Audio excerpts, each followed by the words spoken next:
I'm Mike Koviak from Bucked Up TV. Today we have a special guest, Jake Benson. He is a world-class powerlifter. He's top 20 of all time for powerlifting records. Right now he's a current world record holder. Tell us about some of the lifts and some weight that you pushed. I've squatted 700 pounds at a body weight of under 220. I'm on my way to pulling my first 800-pound deadlift here in the next couple of weeks, and hopefully be in those top 10 all-time rankings after this next competition. Awesome.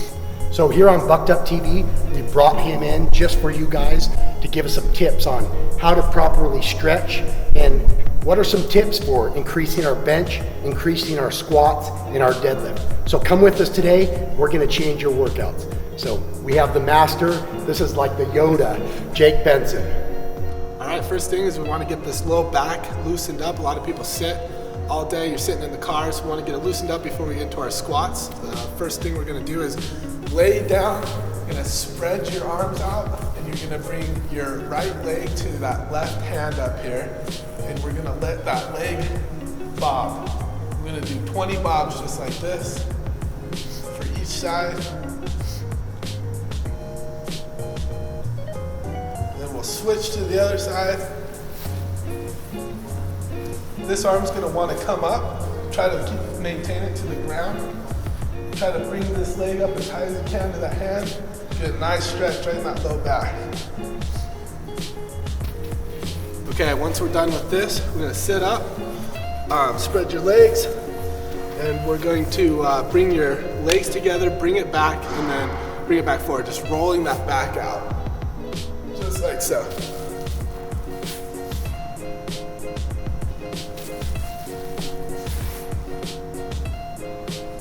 All right, our next is a little bit of an awkward position. We need to get those back. We need to get those glutes warmed up. So what we're going to do is lay down on our stomach, and lay on it, and then get up onto your side. You're going to lean forward slightly. You're going to take your leg and push it up as high as you can. And we're gonna push it back. We wanna hold this position for about 20 seconds to get that glute activated. Might start cramping a little bit, it's gonna get a little bit shaky. That's normal, we just wanna start getting some blood flow and get that glute activated. We'll switch to the other side. Slightly forward, leg all the way up, all the way back.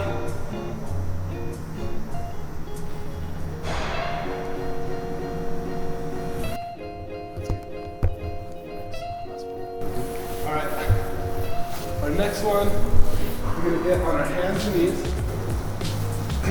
We're going to go into a child's pose. Just going to hold it here just for about 2 seconds. Again, kind of following that block. We'll come into the upward dog. Get those hip flexors all nice and loose. Okay, next we want to warm up our legs unilaterally. A lot of times we have one dominant leg that likes to overpower the other. So to do this, we get a box. You want it to be about knee height. For me, that's about a 20-inch box. You're gonna put your first leg up, and you wanna put it into a squatting position. So we don't want your toe to be perfectly straight forward. We want that tilted out slightly. And then we're gonna do 10 step ups with this leg, just like so, with minimum push off of this back leg. We're gonna go 10 on each side.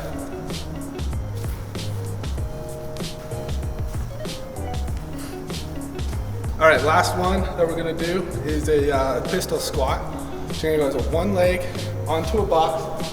You do want it to be a little higher than parallel.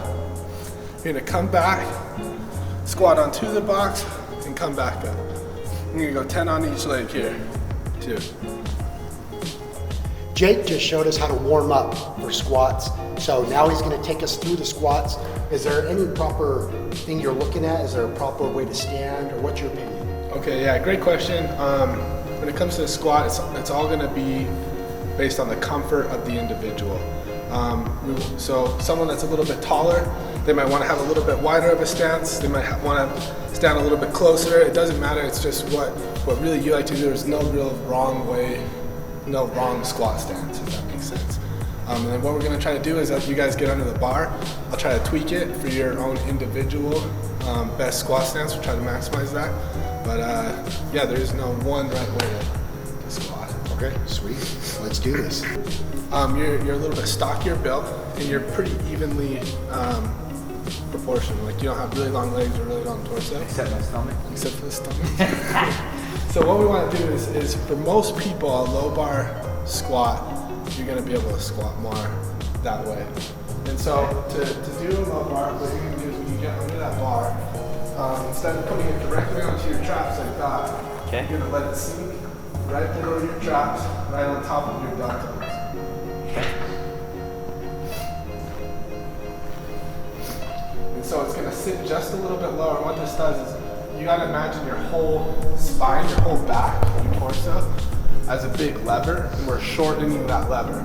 So like if you're squatting high bar and you have a hard time when you come down, your butt's coming back and then your back comes up, you definitely want to be at low bar squatting because we're shortening that lever to make it easier on your back.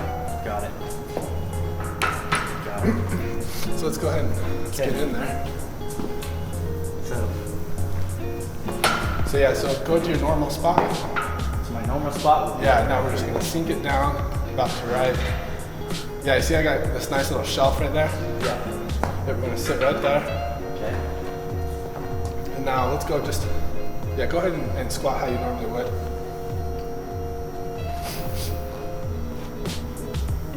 One thing I'm looking for is we're seeing what the heels are doing.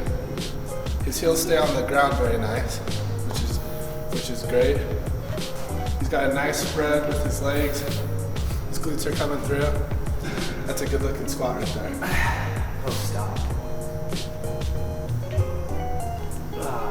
Good? Yep, it's good. When I was doing it before, I was just doing it here, and then I'd go down, and a lot of times it pulled me forward. Right, it puts a lot of strain on that low back. Whereas if I put it right there on that shelf, it keeps me arched up. One thing I want to really pay attention to too as you switch to a low bar is when you come down, you're going to notice your elbows are going to want to shoot back when it starts getting heavy. So Like this? Yeah, exactly. So one thing you want to do is make sure those lats get engaged by tucking them down just towards your body. Okay. And so it feels a little comfortable, but that's how we want to brace for your squat. Okay. So when you're doing that, then all you have to focus about is just pushing with your legs. And then your back's not going to get so tough leaned over. You'll notice it more when we get some weight on there. Right? Yeah. That's perfect, just like that. Just, I'd have your thumb on there. Yeah, wherever you're comfortable. It just depends on your shoulder mobility. It's a great question. Where do you grab the bar? Generally, the closer that you can grab the bar, the better. You're going to be able to keep your body tighter. But if you're getting shoulder or elbow pain, you probably want to start having that out a little bit. But generally, the closer, the better.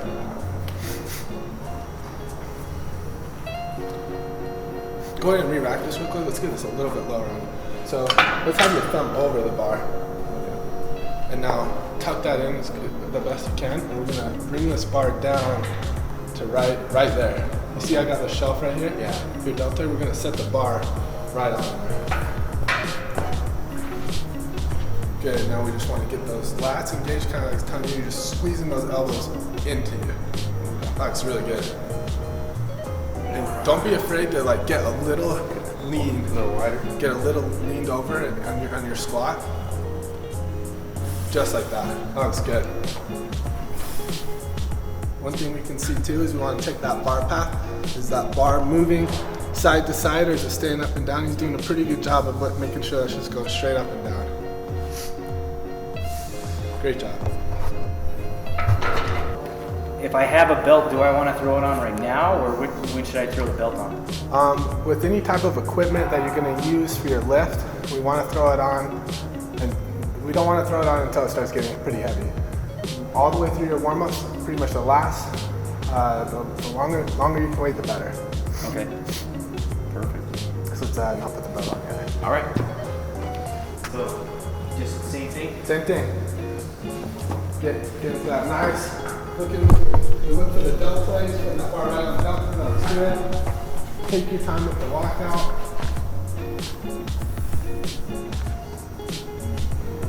100. There you go.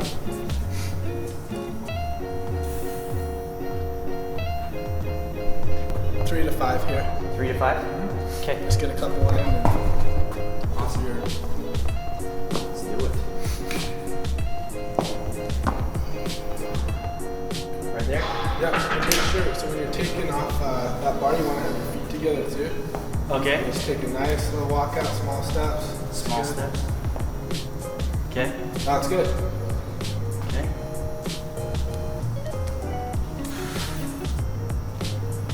This dude is built to squat.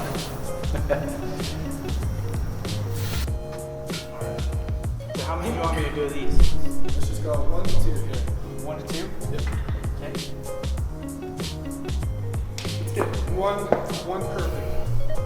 One perfect one? Yep. Okay.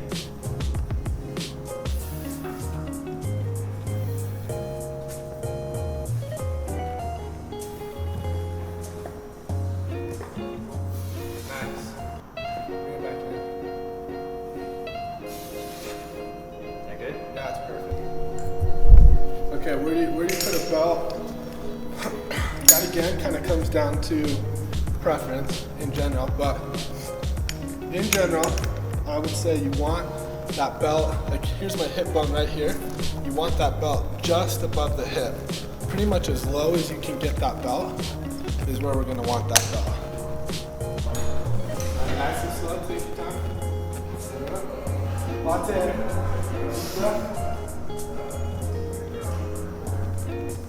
There we go.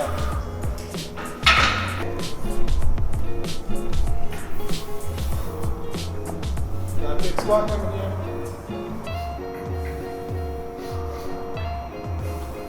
Good, take your time, settle in. Big air. Easy. Whoops. Dude, that was good. That's a good looking squat.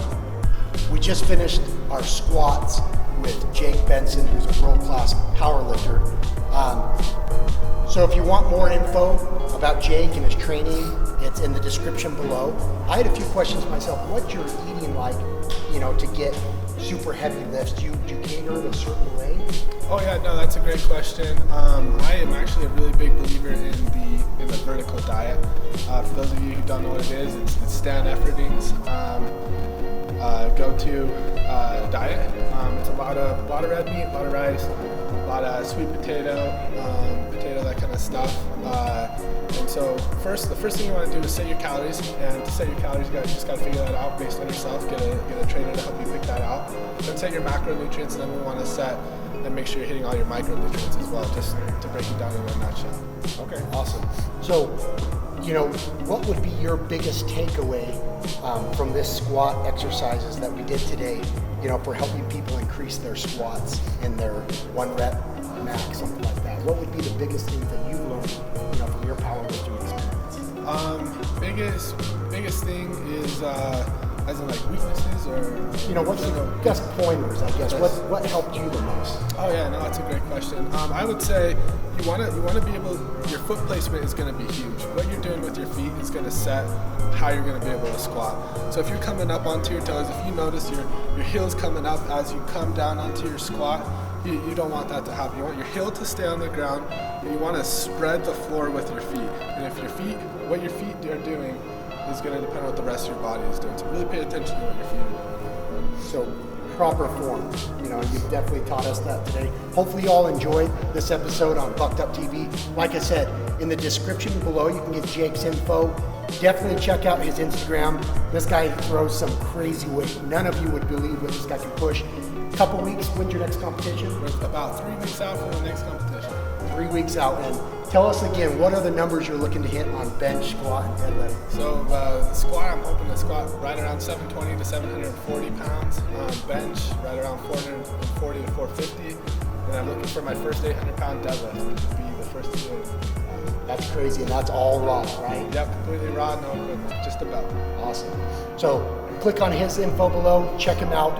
Be sure to subscribe to our channel and tune in next time. We're going to go over how to deadlift and the proper techniques for that.